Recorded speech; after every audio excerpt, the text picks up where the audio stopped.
Olá! Hoje iremos tratar do capítulo 6, que tematiza visão, do nosso livro de ciências, da página 91 a 106. Raio de luz e fontes luminosas. Desde a antiguidade, alguns pensadores se interessam por compreender melhor nossa capacidade de ver os objetos.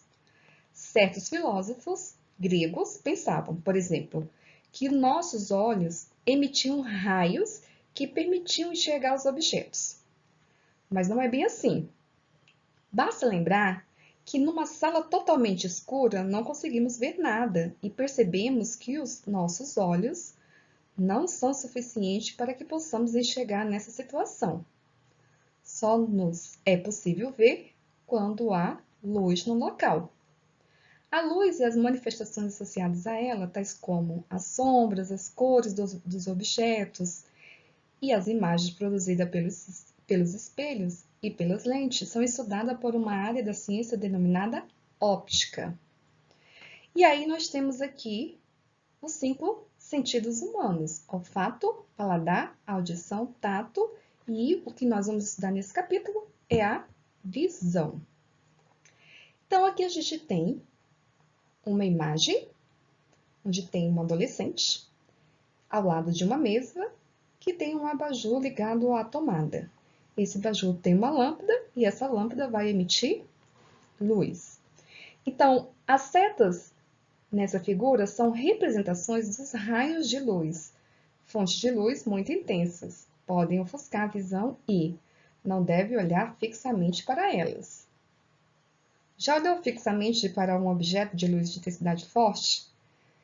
Quando a gente fecha os olhos, a gente vai abrir os olhos e aí vai ficar escuro, como se tivesse placas escuras. Por isso, não devemos olhar fixamente para elas.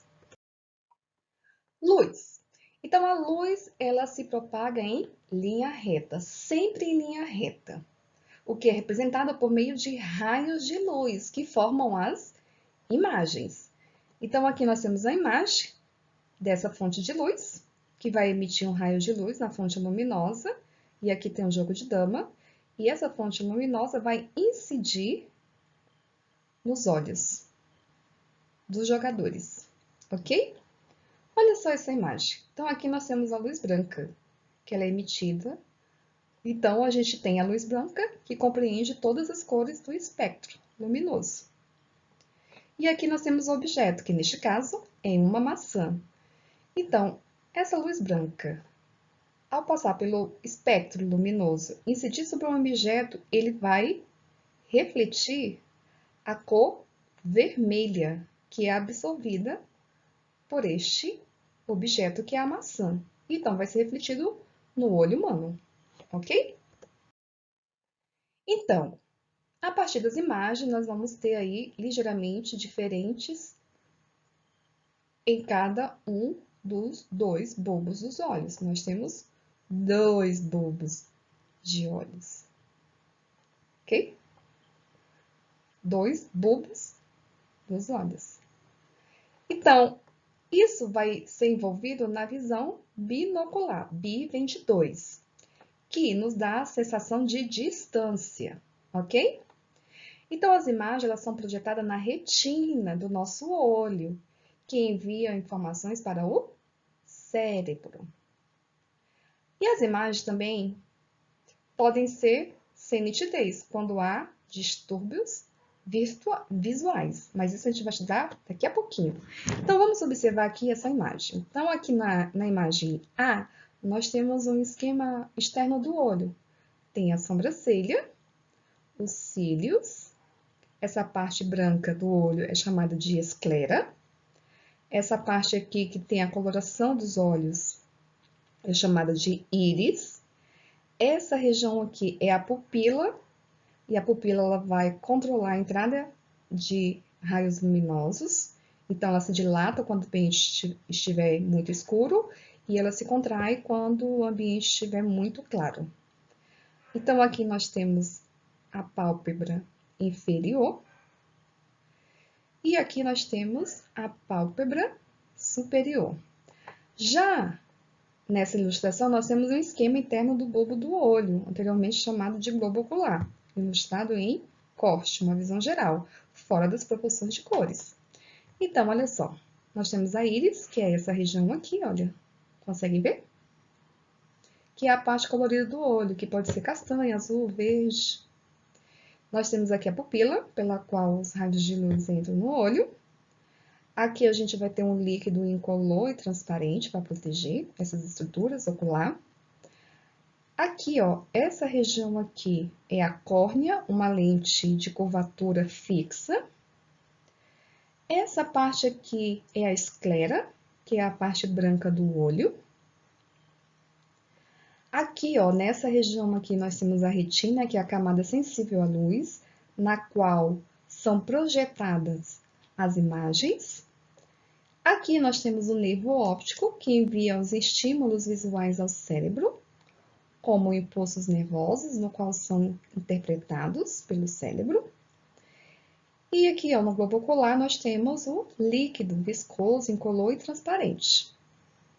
E essa estrutura aqui é a lente, anteriormente chamada de cristalino, uma lente de curvatura variável. Então, essa aqui é a estrutura do olho. Então, como é que se forma a imagem? Então, o feixe de luz é projetado e aí ele incide na estrutura ocular, sendo controlado. Quem faz o controle, ó, da quantidade de raio de luz que entra nos olhos é a pupila, tá vendo? Aqui. E esse feixe de luz, ele vai ao encontro da retina, que é a estrutura que fica aqui. Então, quando chega esse feixe de luz na retina, ela são projetadas, na verdade, as imagens, ok? Então, olha só. Distúrbios visuais. Então, todos os distúrbios visuais, tornam-se necessário o uso de lentes corretivas, que são os óculos. Então, olha, essa aqui é uma imagem embaçada de uma pessoa que vê sem um óculos, e essa aqui é uma imagem já corrigida por lentes. Então, todo distúrbio visual, ele é corrigido por lentes, chamado de lentes corretivas, ok? Dentro dos distúrbios visuais, nós temos, por exemplo, a miopia, a hipermetropia, a presbiopia e o astigmatismo. Então, olha só. No bulbo do olho míope, mais longo, a imagem se forma na frente da retina. Então, aqui nós temos a retina, só que aqui nós vamos ter o foco, onde vai ser projetado os feixes de luz. Então, ele não projeta na retina, mas sim na frente da retina. E aqui nós temos o bulbo do olho hipermétrope, com hipermetropia, que ele é um olho mais curto, e a imagem se forma atrás da retina. Então, olha só, aqui é a retina, mas a imagem se forma atrás da retina. Então, na miopia, a imagem se forma antes da retina, e na hipermetropia, depois da retina, ok? Só lembrando que quando a pessoa consegue enxergar naturalmente uma imagem nítida, é porque ela tem a projeção desses feixes de luz que incide na retina, exatamente na retina, ok? Então, vamos lá, tratar sobre cada uma delas. A miopia é caracterizada pela dificuldade de ver com nitidez objetos distantes, embora a visão de objetos próximos não seja prejudicada. O bulbo do olho míope é mais longo que o normal, por isso, a lente do olho não consegue focalizar os raios de luz que vêm de objetos distantes, e a imagem deles se forma à frente da retina. Então, quem tem problema de miopia, ele consegue enxergar de perto, mas ele não consegue enxergar de longe. A hipermetropia é um problema oposto da miopia. Quem tem esse distúrbio visualiza normalmente objetos distantes, mas não vê com nitidez os objetos próximos. Isso ocorre porque o bulbo do olho é mais curto que o normal, e a lente do olho não consegue focalizar sobre a retina os raios de luz vindo de objetos próximos. A imagem é projetada atrás da retina.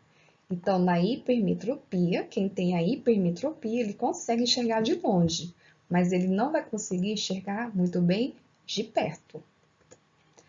A presbiopia, de modo semelhante à hipermetropia, interfere na visualização nítida de objetos próximos.